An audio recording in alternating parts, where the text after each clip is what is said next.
Good afternoon, everyone, and welcome back. Start with some opening comments. Early Sunday morning in Israel, the parents of Hirsch Goldberg Polin received the devastating news that they would never see their son again after he was murdered by Hamas. Like John Polin and Rachel Goldberg Polin, the families of 5 other hostages also found out on Sunday that they too had lost their loved ones forever. We grieve for all of them, and we demand justice for all of them. As Secretary Blinken said this weekend, Hirsch Goldberg Polin is an American hero. The Secretary got to know Hirsch's parents over the past 11 months, and like so many Americans who met them or who saw them in one of their many television appearances advocating for the release of their son, he heard from them time and time again what a special human being Hirsch was. Hirsch was a young man known by his family, by his friends for his kindness, for being a gentle soul who loved traveling, who loved music. And of course, he was attending a music festival on October 7th when it was attacked by Hamas, and he witnessed the murder of so many citizens, not just of Israel, but of countries around the world. The world also knows about the courage that Hirsch demonstrated that day, how he took refuge in a shelter with others who were attending the festival. And when Hamas threw grenades into that shelter, he picked up grenade after grenade and threw them back out until eventually one of them blew one of his arms off.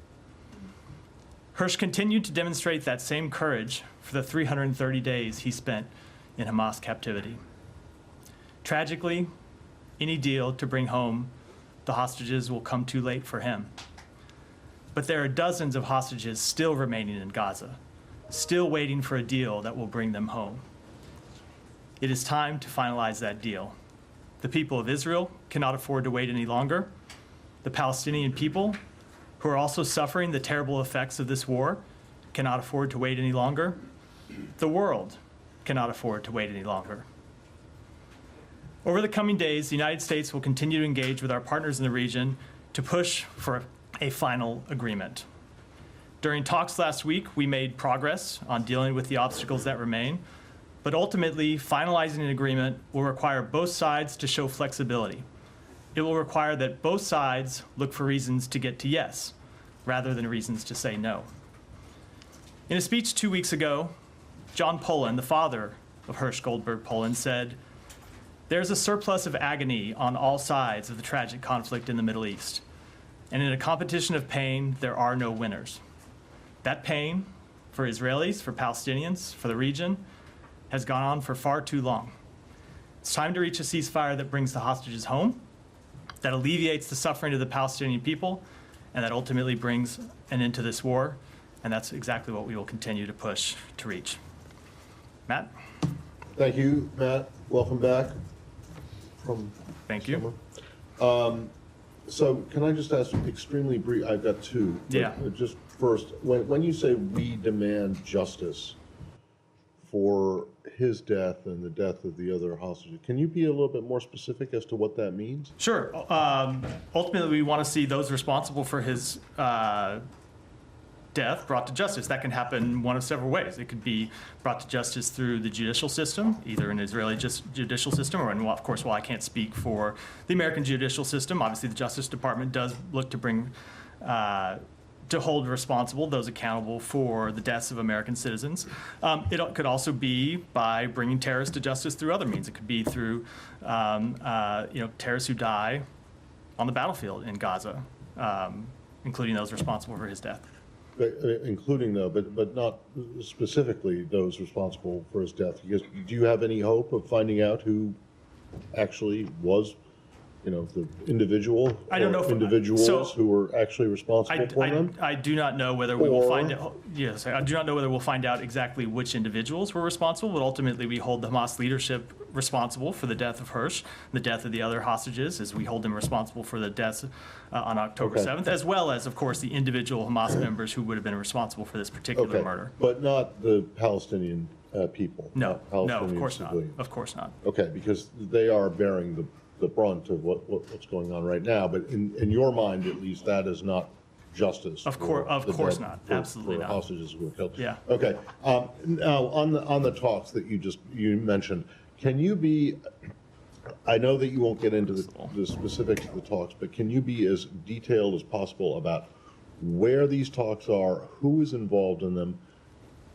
Is there a State Department component, or have you guys basically just ceded this to the CIA and NSC? So the talks have been held at a number of different levels in a number of different forums. Bill Burns has been the leader in a number of the negotiations. As you know, they've been conducted through intelligence channels. So Bill Burns has been conducting these negotiations with his partners in the Egyptian intelligence service, in the Israeli intelligence service, and of course in the Qatari as well. Secretary has participated in negotiations around them at times, and of course has also participated in trying to bring political will to the negotiations at time in his travels in the region. And of course, our colleagues at the White House have done so as well. It has been a whole of government approach. In terms of where they are, and update, you're right, I'm not going to get into the negotiations, but as I said in my opening statement, we did have constructive talks last week in the region to try and reach agreement on the final gaps. I think, as you heard the Secretary say when he was in the region several weeks ago, Israel had agreed to the bridging proposal, but that's not the end of the road. There are a number of important implementing details that require agreement to implement that bridging proposal, and that's what we're trying to get agreement on now. Okay, but at this point, on September 3rd at 1:30 in the afternoon, 1:31 Eastern time in the afternoon, are there talks going on, and where are those talks happening? I don't believe there are any talks going on today, none that I can speak to on behalf of the State Department, maybe others in the government can speak to, but even when the parties are not in the same room talking back and forth, there's still work that's ongoing. Oftentimes what happens, is you've covered negotiations for years, people get in a room and negotiate and then go back to their countries and work on hammering out specifics. And who from the State Department is involved? The Secretary has been involved. No. In the actual nuts and bolts discussions on the ground. Who is Secretary has been involved. Members of the NEA have been, Nearest Affairs Bureau have been involved, and members. I'm not going to get into details. And representatives from our embassies, I should say, in Doha, in Cairo, and in Jerusalem, have all been involved at various stages. Last one. And when do you expect this new proposal, which I presume is not that much different than the last bridging proposal, but correct me if I'm wrong, when do you expect that to be presented to the Israelis and to Hamas? I don't want to set a timetable here. Well, it's like something, this week, next let me week, just say, because you keep saying now. We are working with our partners Egypt and Qatar, who are the other mediators in these negotiations, to try and hammer out agreement on some of these issues that we think or that we hope would get the parties to yes, and we will present it to them as soon as we think we have something that we think can get there, or that we hope will get there. Thank you. Yeah, Mayor. Matt, on that proposal, why do you guys keep calling it final? Does that mean that if this proposal fails, that U.S. is just going to walk away from these talks? So I'm not going to get into any hypotheticals. We don't want a proposal to fail. We want a proposal to go forward. And I'm not going to get into any hypotheticals. But it's not a hypothetical. You guys are calling it final, which makes everybody think that... Just let me finish. I'm not going to get into any hypotheticals. What would happen if this proposal wasn't going to get accepted? Ultimately, let me just step back and say, often we get questions about our involvement in this and why we're pushing to get a deal. And I made clear at the outset why we think a deal is so urgent, because there are Palestinians who are suffering, innocent Palestinians who have died since the beginning of this conflict and who continue to die through no fault of their own. And of course, there are hostages who are held and their families who are grieving, and every day the conflict goes on, it adds instability to the region.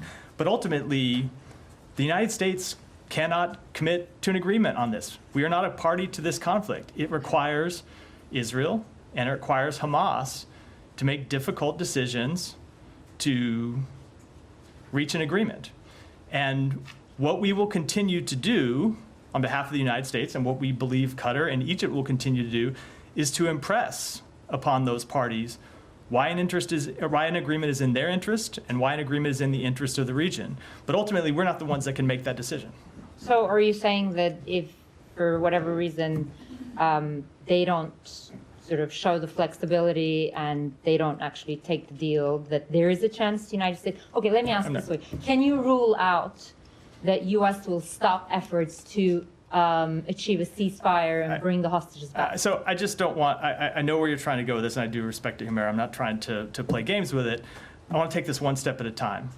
We are working day and night to try to get an agreement over the line, because we believe an agreement is manifestly in the interests of all the parties involved. We are going to continue to try and get an agreement over the line. We're going to work to put a proposal together with Egypt and with Qatar that we believe both parties should accept, and I will leave it at that for now. In light of what the president said over the weekend, does the U.S. government believe that Prime Minister Netanyahu also share the same level of urgency that you guys have? I will let the Prime Minister speak for himself. We obviously believe this is an urgent matter. One of the things that you heard the Secretary say last time when he was in the region was every day that goes by without an agreement, there are risks. Obviously, one of the risks is region-wide conflict that we've worked to try and avoid. Another risk is the continued loss of innocent Palestinian lives. But one of them, and he mentioned this explicitly, I know you were on the trip, is that hostages could die. And so that's why we continue to push for this urgency, why we continue to push for this deal with such urgency, and we do hope that all the parties to an agreement will share the same urgency. Okay, one final thing. Netanyahu last night reiterated again that Israel won't withdraw from the Philadelphia corridor, which is now the biggest sticking point in this. And it's also 100% at odds with what Secretary has been saying for months about, no reoccupation of Gaza. I'm particularly interested in how you guys are planning to reconcile that. So we've made it very clear, as you point out, what our principles are when it comes to an ongoing Israeli presence in Israel. We've also made clear in the proposal that an ongoing presence excuse me. And thank you, Matt. An Israeli presence. It's a first, of course, first day at the podium in a few weeks. So yes, an ongoing Israeli. Actually, we have made clear what our opinion is on an ongoing Israeli presence in Israel. We're for it, just so it wasn't technically wrong. We made very clear what we believe about the possibility of an ongoing Israeli presence in Gaza, and that we are opposed to it. I will also say that in the bridging proposal that we put forward, that the government of Israel agreed to, it did include the removal of the IDF from densely populated areas. That includes the Philadelphia corridor. Now, as I said, there are a number of details that require further negotiation to conclude how the parties will live up to their commitments under the agreement. I'm not going to negotiate in those public, but that's what we continue to discuss with the parties. Yeah. Can I just clarify one thing, Matt? When earlier today the White House denied that it was using the word final to describe any sort of proposal forthcoming from the United States, are you taking issue with that word, or are you characterizing? It was not my word; it's Humera's word, and I'm usually reluctant to take issue with Humera. Well, it was very smart. I'm aware. It was certainly not a term I used. Put it that way. okay, so you wouldn't characterize whatever is forthcoming as a final, or take it or leave it? I said we're going to take this one day at a time, or one step at a time. Okay. On the hang-ups, it's been well reported that virtually the entire Israeli national security establishment disagrees with the Prime Minister that maintaining a presence in the Philadelphia corridor is necessary in order to forestall a resurgence of Hamas fighters. What is the U.S. position on that? Does the U.S. believe that a military presence, permanent, is necessary to forestall that, or does it agree with the defense minister and others in the national security state? So let me say a few things, which I think you'll probably find unsatisfying. Number one is that maybe I'll be wrong. Number one, we absolutely believe that it is in the interest of Israel, and it's in the interest of Palestinians in Gaza as well, that Hamas not be able to smuggle arms in across the Philadelphia corridor. That is absolutely in the interest of both parties. But we are opposed to the long-term presence of IDF troops in Gaza. We've made clear that we are opposed to the reoccupation of Gaza. That said, when it comes to the actual details, I'm not going to get into them here. I think you can understand, because this remains the subject of negotiation, how we would get from the proposal that the president put on the table, that the president made public, and through the final stages that we hope that we are in now. It just wouldn't be appropriate for me to discuss those details publicly. I don't mean it as a political question. I just mean it empirically. Like, do you believe the job can be done in the way that the national security establishment in Israel does? I fully understand the question. I just don't think it's important. It is wise or helpful for me to get into those details publicly now. Okay, to follow up on Matt's line of questioning about Hamas leaders being brought to justice, I mean, the president said that Hamas leaders will pay for their crimes. You've walked through what that might look like, but when might that happen, considering you need Hamas's leadership sign off on a potential hostage and ceasefire deal in the near term? So when do you expect this justice and this payment for crimes to be delivered? I'm not going to put a timetable on it, but I think the United States has shown that we have a long memory when it comes to bringing to justice those responsible for the death of American citizens. Okay. Has the U.S. entertained in any serious way a unilateral agreement with Hamas in order to secure the release of American hostages still being held? Our entire focus has been on securing an agreement to get home all the hostages. That, of course, includes the American hostages. Our first priority is always the safety and security of American citizens overseas. That's true when it comes to these hostage negotiations as well. And we are focused on a deal that would bring them home along with all the other American hostages. So there's no consideration being given to a sort of unilateral? We are working on a deal to get all of them home. Okay, I have one more question on the UK's decision to suspend some arms shipments Yeah, go ahead. to Israel. Has that, You can have 8 questions. I'm sorry, we've all been gone for a while, fair, we haven't fair. been briefing a lot. Has that changed the U.S.'s position on whether international humanitarian rights have been violated in Israel? Is the U.S. rethinking any of its arms exports? No, this is a decision that the United Kingdom made based on its assessment under its own laws.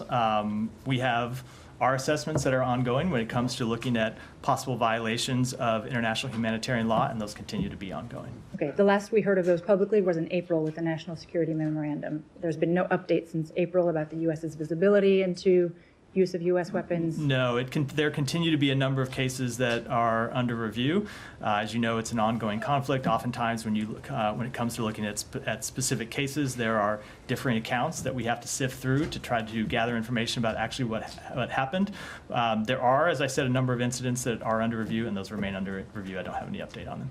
Thank you. John. Maybe I'll go on another line of question. When it comes to the UK decision, has the US had discussions with the UK before they came to this decision? What was the US standpoint? We did. They notified us of the decision, and that was basically the extent of the conversation. How does the US feel about it? Is it? The United Kingdom's a sovereign country. It's a decision for them to make ultimately. I mean, obviously, in Israel, they've criticized this. I mean, how do you see this as part of the international pressure in some sort? A message to the Israelis? I don't. I take the foreign minister, someone with whom the secretary has a long relationship, has worked with very closely, at his word. He said this was a legal decision. They had a legal framework that they needed to apply. They applied that legal framework, and it led them to this decision. And it's of course appropriate for them to make their own legal judgments based on their system and their laws. But again, I mean, does this indicate that there could be? You say it's their own independent decision, but could they be onto something? I mean, is this something that could inform potentially how the U.S. would think in the future? No, I think you have to remember that these are different countries with different laws, different systems, and But so the same situation. Same situation, but you apply the facts based on your own legal systems. They came to this conclusion. We have reviews that are ongoing, and I don't want to prejudge what those reviews will conclude, but we are looking at a number of possible violations of international humanitarian law, and we'll make our own assessments based on our own review of the facts and our own judgments on our law as well as international humanitarian law. Let me just go back to one other thing that you mentioned. You said a couple of times flexibility is necessary in reaching this. Prime Minister Netanyahu, his remarks, I mean, beyond just the issue of the Philadelphia corridor, but he repeatedly said we're not going to, it's not the time for concessions after what happened, after what Hamas did. I mean, do you think there's flexibility, that there's a willingness to flexibility on both sides? I mean, how did you interpret the Prime Minister? I don't want to get into negotiating in public. We are not calling for Israel in any way, and we have never, throughout these negotiations, called on Israel in any way to compromise its security. We stand by Israel's security. We stand by Israel's right to defend itself. Our commitment to that security is sacrosanct. And we also believe that one of the important steps Israel can take to protect its national security is securing the release of its own citizens, and of course securing the release of American citizens and securing the release of citizens of other countries. And so we're going to continue to push them to get to yes in this agreement, as we know Egypt and Qatar are pushing Hamas to get to yes. Just a final point, but you say not, of course, the U.S. doesn't believe it's compromising Israel's security, but could there be an issue that they might need to compromise sometimes in the logistics of this, whether it's the Philadelphia corridor and other things? Look, anytime when you're in this kind of negotiation, both sides are going to have to make compromises, right? Israel has already made a number of compromises when it comes to getting to where we are now. When you look at where we started at the beginning of these negotiations, they've compromised on a number of issues, as a party always has to do. And obviously, when you get to the final stages, some of the toughest decisions are left for the end, and they're going to have to make tough decisions on those. But we believe there's a way they can do that returns hostages home and protects Israel's security. Can you put out a list at some point of what the compromises Israel has made, specifically what those compromises are? I think it's tough to do in the middle of a negotiation. But maybe prior to this. Well after the fact. No. I mean, I'm talking about over the past 11 months. So in the context of Are you the talking about negotiation, compromises in terms of allowing humanitarian aid? No, I was talking about in the context of the ceasefire negotiations and the final deal. There are a number of places in which they've made compromises. Can I just expand off of Olivia's question for 1 second with regard to wanting Hamas to pay for the death of the hostages? Can you just help us understand, without getting into specific plans, the sequencing that the U.S. envisions happening here? Do you hope for Hamas to pay first, or do you hope for a deal to come to fruition first? So it's a difficult question to answer. We want to see a deal as soon as possible, but our call for justice for the leaders of Hamas did not start on Saturday. It started on October 7th, right? So we have been calling for the leaders of Hamas and those responsible for the crimes of October 7th to be brought to justice since October 7th. Now we will add to the list of particulars the death of an American citizen, which the world found out about Sunday morning in Israel, Saturday night here. But we have been calling for Hamas leaders and anyone responsible for acts of terrorism to be brought to justice since October 7th, and of course, in other cases, well before October 7th. So essentially, you're pursuing both of those goals, and whichever one comes to fruition first is the one you'll go with? They are. I think it's a mistake to think of them on like parallel tracks.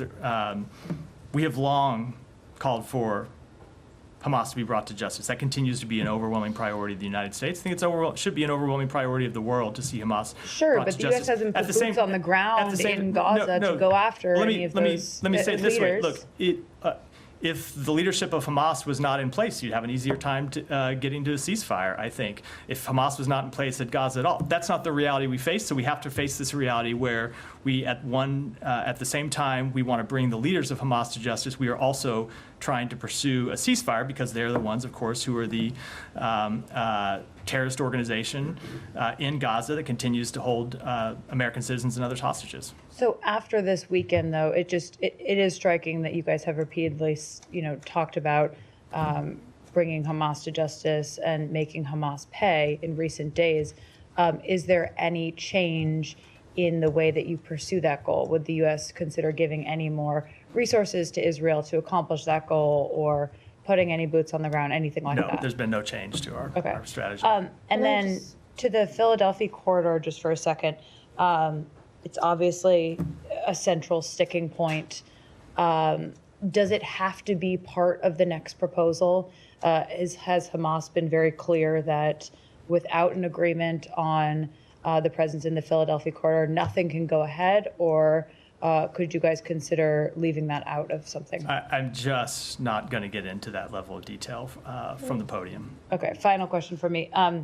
U.S. elections coming up. Have you seen any indication that either side, Israel or Hamas, are looking to those elections and factoring into the way that they approach these talks? Not that I'm aware of, no. Can I follow up on this? And I have a couple of quick questions.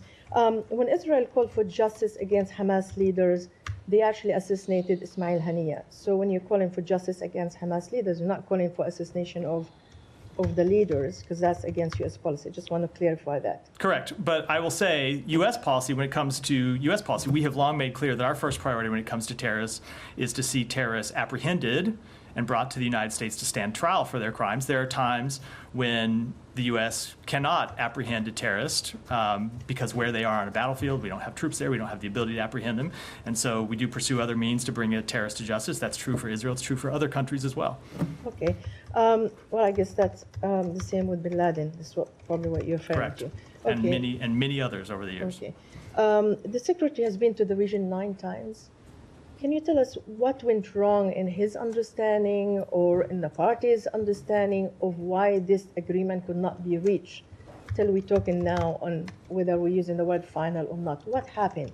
So I don't think there's anything that happened. As the secretary said when he was there, Israel had agreed to the bridging proposal. We still need Hamas to agree to the bridging proposal. But as I said, I think in response to Humaira's question, maybe it was Matt's, the bridging proposal wasn't the end of the road. As he made clear when he was there were a number of implementing details that we needed to reach agreement on to ensure that the parties would adhere to their commitments under the bridging proposal. And we continue to work to get agreement on all those and ultimately to put a proposal forward that we hope can bring the parties to agreement. Hamas spokesman said that they've been given instruction that if an Israeli military operation is conducted to release hostages, they've been given instruction. So I assume is to kill them. So this is as a result of the operation that the Israeli did in June that resulted in the release of 3 hostages and the killing of 200 Palestinians. Do you believe, the administration believe, that hostages can be released in any other way but negotiation?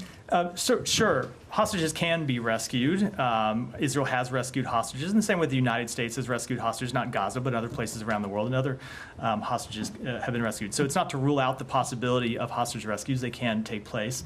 But we have always been clear that it would not be possible to rescue all of the hostages, both because of Hamas's depravity and because just the sheer task of trying to find those hostages and successfully rescue them would prove something that would be too much for Israel, for any country. So we have always been clear that the path to bringing those hostages home and reuniting them with their families was at the negotiating table, not just by rescuing them. I also can't let the moment to pass just to comment on that reported order from Hamas. Sometimes we talk about the negotiations between Israel and Hamas and talk about them as two, and people think about them as 2 equal parties. They obviously are the 2 parties to these negotiations, but I think when you see an order like that, it shows just what a depraved group we are dealing with in Hamas when they make clear that they will execute innocent human beings rather than let them be rescued. People who, in many cases, aren't even citizens of Israel. Recall that there are citizens of other countries who continue to be held, countries with whom Hamas supposedly has no complaint, and Hamas's position is that it will execute those hostages rather than let them be released. I think that shows what a depraved organization Hamas actually is. One last final question. Yesterday, Netanyahu showed a map when he talked about the Philadelphia corridor. It has no West Bank, it has nothing on it. Is this kind of normal that he shows a map with just Israel on it? There's no Palestinian existence? I'm not going to comment on the... I'm just saying, is that normal for you? So I'm not going to comment on the Prime Minister's press conference. We have been quite clear about our position when it comes to Gaza, when it comes to the West Bank, when it comes ultimately to a 2-state solution. Yeah. Thank you. BBC News. Welcome. Thank you. Just to go back to the UK's decision to limit arms sales to Israel, Prime Minister Netanyahu says that it will embolden Hamas. I wondered what the US's position on that was. And also, if you could just give a little bit more insight into why the US disagrees with the UK's position. So it's not that we disagree with the UK position, it's that the UK makes an assessment based on their legal framework, as is appropriate for them to do. We make an assessment based on our own legal frameworks and looking at, in many cases, the same facts. But we have processes that are still ongoing and incidents that still remain under review. When it comes to assessing the decision, again, I'm not going to comment on what the Prime Minister says. Both of these countries are allies of the United States. The United Kingdom is an ally of the United States, and we respect the work that they do. Sorry, just to be clear, you said that not that we would disagree with UK's assessment. Did I hear that right? That So you don't disagree with UK's my point is assessment? they're making an assessment under their law. What I mean is the decision that they made under their law Okay. to suspend arms. That is a decision for them to make based on their assessment Okay. of UK law. I'm not discussing, And- hold on, I'm not discussing the underlying determinations. We have our own reviews that are going. They have to make legal determinations. That's the determination that they made today. We can't speak to that, can't make an assessment of that. It's a matter that involves UK law, and it's appropriate for them to do, not us. Do you agree with their underlying determination? And like the wording, I can read here, where is it? That it says, I can't find it anywhere. It talks about a risk. So that determination is subject or is pertains to a standard under UK law, and the United States is not going to make an assessment under a UK standard. It's not appropriate for us to do But so. Matt, In the same way, we wouldn't expect the UK to apply a US standard in making their determinations. They have made their determination based on UK law. We will make our determinations based on US law. You're trying to, I think, distinguish this, saying like, this is our law, this is their law, but effectively, the battlefield that you're looking at is the same battlefield, and we're all trying to get at that. We're just trying to wrap our heads around how two countries with pretty similar values, by the way, are looking at the same battlefield and coming with very different conclusions. We are looking at the same battlefield. Have not reached conclusions. I think, number one, it is important to say. We have reviews that are ongoing, and we haven't made any final determinations or any final conclusions yet. Number two, there is a standard in the UK law. I will butcher it if I try to speak to that standard, but there's a standard that relates to the risk, I think it is. But there's a standard in the US. I know, and it is a different standard, and so they make their determinations based on the standard that is written in UK law. We will make our determinations based on the standard based in US law, which I don't think is that hard to understand. No, it's you would not. not expect the United States to apply the law of any other country. That's not what anyone's suggesting, but you have conventional arms policy. The wording there is like, it says the policy aims preventing arms transfers that risk facilitating or otherwise contributing. And then in the memorandum of White And there's House. a further definition of what risk is and how you define risk. It talks about like more likely than not. Correct. So that language is very much there. Correct. And if you're not disagreeing with their underlying assessment, That's not what I was speaking to. I was speaking to their legal assessment of UK law, not the underlying assessment on whether violations of international humanitarian law have been committed. We are making our own assessments on that underlying question, and we'll do it. So it's two things here, right? There's a question of whether violations of international humanitarian law have been committed, and then there's a question of whether you suspend arms sales if you find that violation. And there is a standard for when you suspend arms sales in UK law. There's a standard when you suspend arms sales But it's in US law. about the risk No, hold on. I know, and exactly. threshold. And they are different standards, and we will look and apply the law based on US code. Okay, based on what you just said, 1 and 2, there is the risk of IHI violations, and then when you take action. Let's talk about the first one. Does the U.S. see the same risk?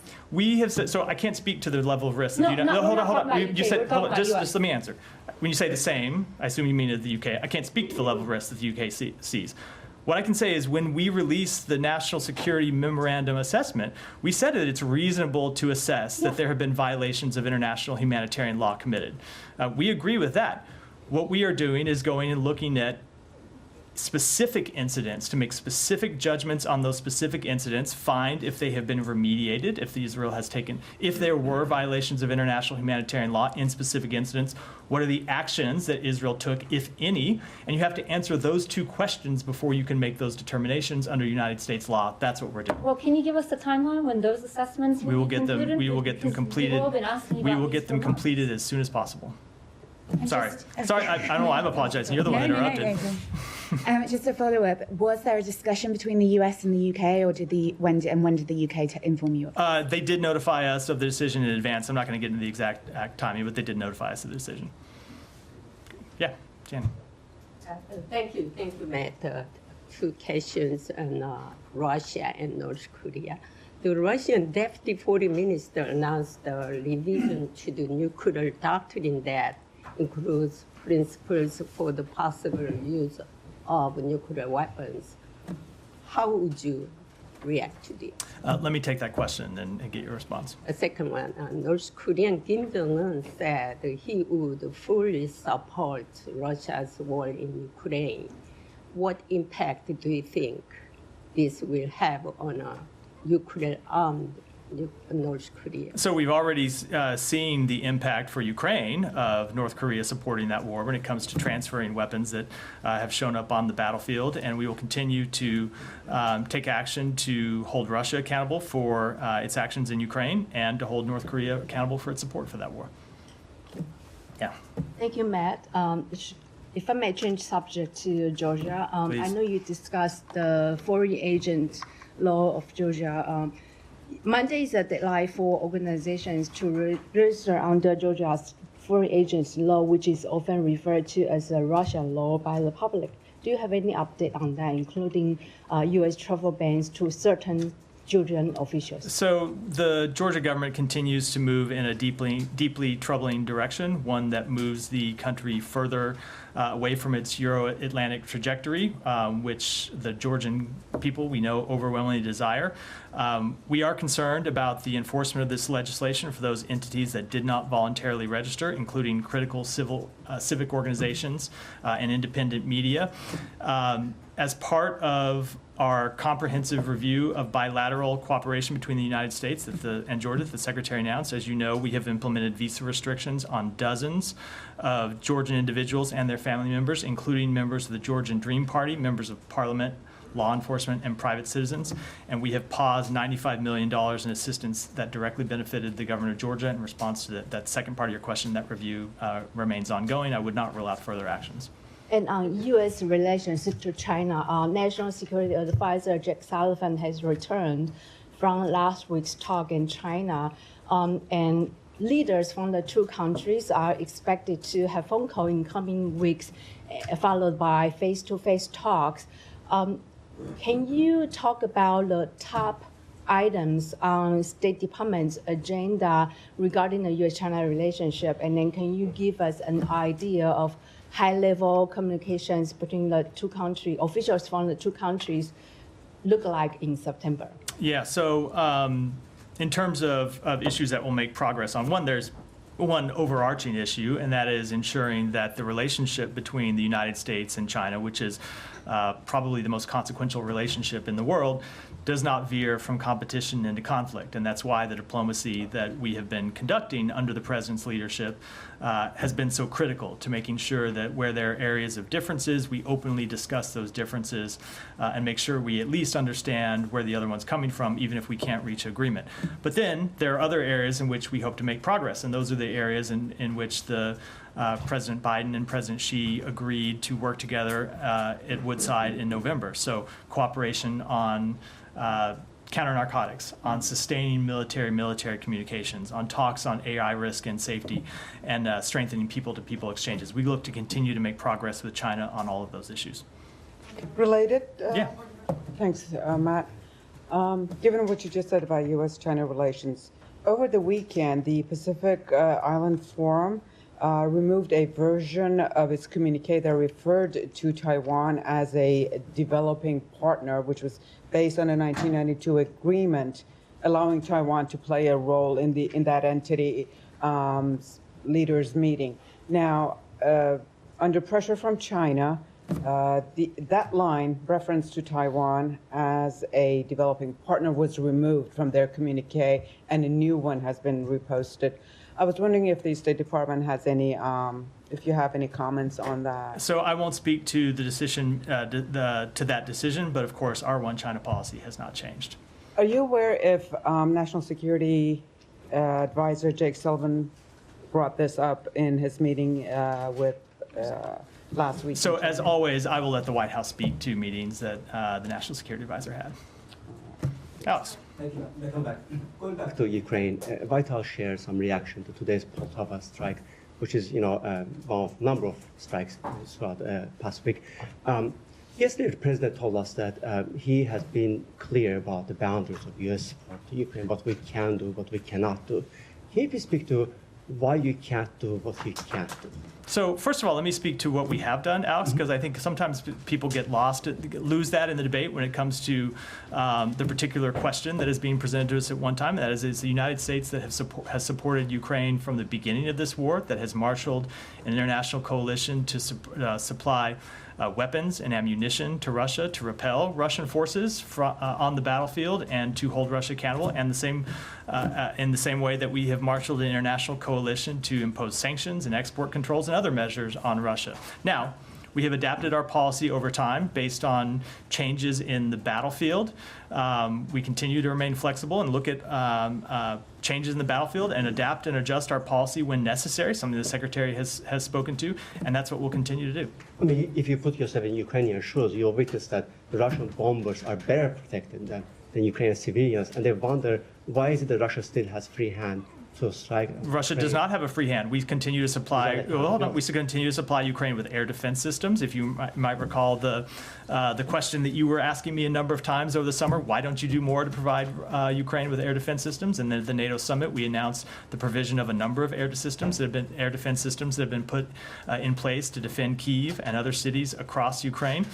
We continue to supply Ukraine with other equipment that it can use to push back on Russian military assaults, and that'll continue to be our policy. On that line, Matt, there's also concern about the PDA, presidential drawdown authorization, which will I think expire by the end of this month if the Secretary doesn't take further steps to allocate those $6.2 billion for Ukraine.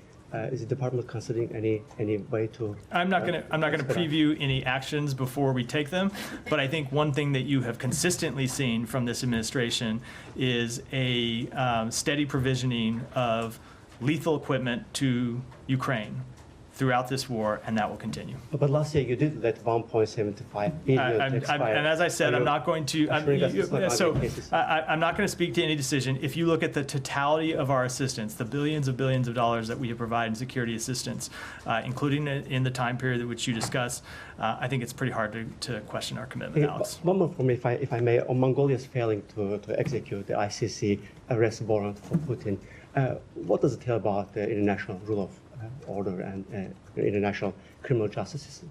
So a few things. Number one, as we've said, we don't believe any country should give Putin a platform to promote his war of aggression against Ukraine. We do expect Mongolia to adhere to its commitment and its support for the principles of the UN Charter, including sovereignty and territorial integrity, and convey that those principles must be upheld around the world. We understand the position that Mongolia is in, sandwiched between two much larger neighbors, but we do think it's important that they continue to support the rule of law around the world. Yeah. Oh, yeah, Sean. I mean, were you disappointed they haven't arrested him? As I said, we do very much understand the difficult position that Mongolia is in. It's a much smaller country between two neighbors. We look to continue to support Mongolia, but we do think it's important that they uphold their international obligations, and it's important that if they do communicate with Russia, that they make clear that they support Ukraine's territorial integrity and sovereignty. It's not that small. Population-wise, I just mean in comparison. I mean in comparison it's smaller than I mean in comparison to Russia and to China. Go ahead. Thank you, Matt. Turkey this year so far has conducted about more than 1,000 attacks in Iraq and Kurdistan region, and today they killed a trooper, and also they put the civilians into dangers. So do you have any assessment, any comments on the Turkish military incursion in Kurdistan region of Iraq that puts civilians into danger? So I wasn't aware of that specific incident, so let me take it back and get your comment. Yeah, go ahead, behind. Yes. According to reports, Turkey will be the first NATO member country to request membership of the BRICS, the economic bloc that the leaders are Mr. Putin and the president of China. I wanted to know if you have any comment on this. I'm not going to comment on on those reports, other than to say that Turkey continues to be an important ally to the United States that we work with whom we work on a number of issues. Thank you, sir. The U.S. ambassador to Pakistan, Donald Blum, met with the Foreign Minister Ishaq Dar, and the focus of the discussion was Afghanistan and region security. We heard that Recently, we have seen deadliest terrorist attacks. More than 70 people were killed, and we heard then that beating Pakistan asked for U.S. help to defeat these terror networks. Any comments? So the United States strongly condemns last week's deadly attacks that targeted security officials and civilians, including the murder of 23 innocent civilians in Musa Kale. The Pakistani people have suffered greatly at the hands of violent extremist terrorists, and our hearts go out to the families and loved ones of those killed. The United States and Pakistan have a shared interest in combating threats to regional security, and we will continue to stand shoulder to shoulder with Pakistan in its fight against terrorism. So Iran has warned Pakistan with the final notice to complete the gas pipeline project or possibly face $18 billion in fine. Despite its domestic energy needs, Pakistan is also under pressure from the U.S. To not move forward with that project or face sanctions. So Pakistan has been seeking a sanctions waiver to finish this project. Any comments on that? So what I'll say is that we will continue to enforce our sanctions against Iran. And as a matter of course, we always advise anyone considering business deals with Iran to be aware of the potential ramifications of those deals. At the same time, helping Pakistan address its energy shortage is a priority for the United States, and we continue to discuss energy security with the government of Pakistan. Yeah. Also on Iran, UN experts are expressing alarm about a sharp rise in executions in Iran. The month of August saw twice as many executions of individuals as occurred in July. Is the U.S. concerned about this trend? Do you have any further comment? We do remain concerned about the number of executions in Iran, and most importantly, how those executions are carried out. And that's the end of a judicial process that can in no way be described as providing fair trials. It can no way be described as independent. It's one of a number of violations of human rights that we see Iran continue to take, and it's why we continue to enforce our sanctions to hold Iran accountable for those actions. Yeah. Can I switch topics to Venezuela? I know that Kirby had some reaction earlier on the arrest warrant for the presidential candidate for Urrutia. I wanted to ask you about that, but I also wanted to ask you about the seizure of President Maduro's airplane in the Dominican Republic. I'm sure that's a Department of Justice issue, but how do you see that in the current context of what's happening in Venezuela? Do you see this as an aspect of pressure at all? How do you expect Maduro to respond to this, and what are you looking for? Yeah. So first, with respect to the first question, so we do condemn the arrest warrant for Edmundo Gonzalez for allegedly inciting violence, and I would note that it's not just the United States that's condemning this arrest warrant; it's countries in the region: Argentina, Costa Rica, Guatemala, Paraguay, Peru, the Dominican Republic, and Uruguay, who have all condemned this unjustified arrest warrant. The arbitrary and politically motivated action demonstrates the extraordinary lengths to which Nicolas Maduro will go to try and maintain power following his attempt to steal the July 28th presidential election. And when it comes to the seizure of the plane, so what I would say is that the United States enforces its sanctions, and we're always going to enforce our sanctions. And so I would look at this less related to the election itself and more about the consequences that Maduro needs to continue to feel for his illegitimate and repressive anti-democratic actions. So those are actions for which he has been sanctioned. I'm not talking about with respect to the election, that we have sanctioned him over the years. So we have imposed sanctions on Maduro and his regime for their anti-democratic actions. Those long predate his most recent anti-democratic action, and we will continue to enforce those sanctions. I know one of the lines that the State Department, the Treasury Department always have: the sanctions need not be permanent. I mean, in this case, what if he wants his plane back? I mean, what? I'll let the Treasury Department and the Justice Department speak to the specifics. Okay, but with respect to that question. in terms of this, if it is an aspect of pressure, if it's specifically for the election or not, I mean, what are you looking for him to do? I mean, are there actions he could take to, if it's? So I will say, when it comes to there's two ways to answer the question. One is to look at all of the various actions over the years for which we have sanctioned the Maduro regime and Maduro himself, and we would look to see him reverse those actions. But when you look at the most acute issue, obviously it's his attempt to steal the presidential election. So there are a number of things that we have called on him to do: to stop cracking down on dissent, to release the actual tally sheets, which he still has not done, and to get Venezuela back on its democratic path, something we have called for him to do. He has not shown a willingness to do so. And so in coordination with our partners, we are considering a range of options to demonstrate to Maduro and his representatives that their illegitimate and repressive actions in Venezuela have consequences. Sure. Just very briefly, I don't know if you have anything on this because it happened quite recently, but in Uganda, the opposition leader, Bobby Wine, says he was shot and that he's saying the Museveni government is to blame. Do you have any commentary whether you think this is accurate? Any comments? So I did see those reports just before I came out here a few minutes before. We are concerned that violence against opposition voices means the democratic space continues to shrink in Uganda. Respect for freedom of peaceful assembly and allowing political parties to operate freely are fundamental values of democratic societies. There is no place for harassment of opposition voices. The harassment of opposition voices and continued human rights abuses damage prospects for Ugandan progress and its partnership with the international community. And with that, we'll wrap for today, everyone. All right, sorry, everyone. Went a little long today. Thanks.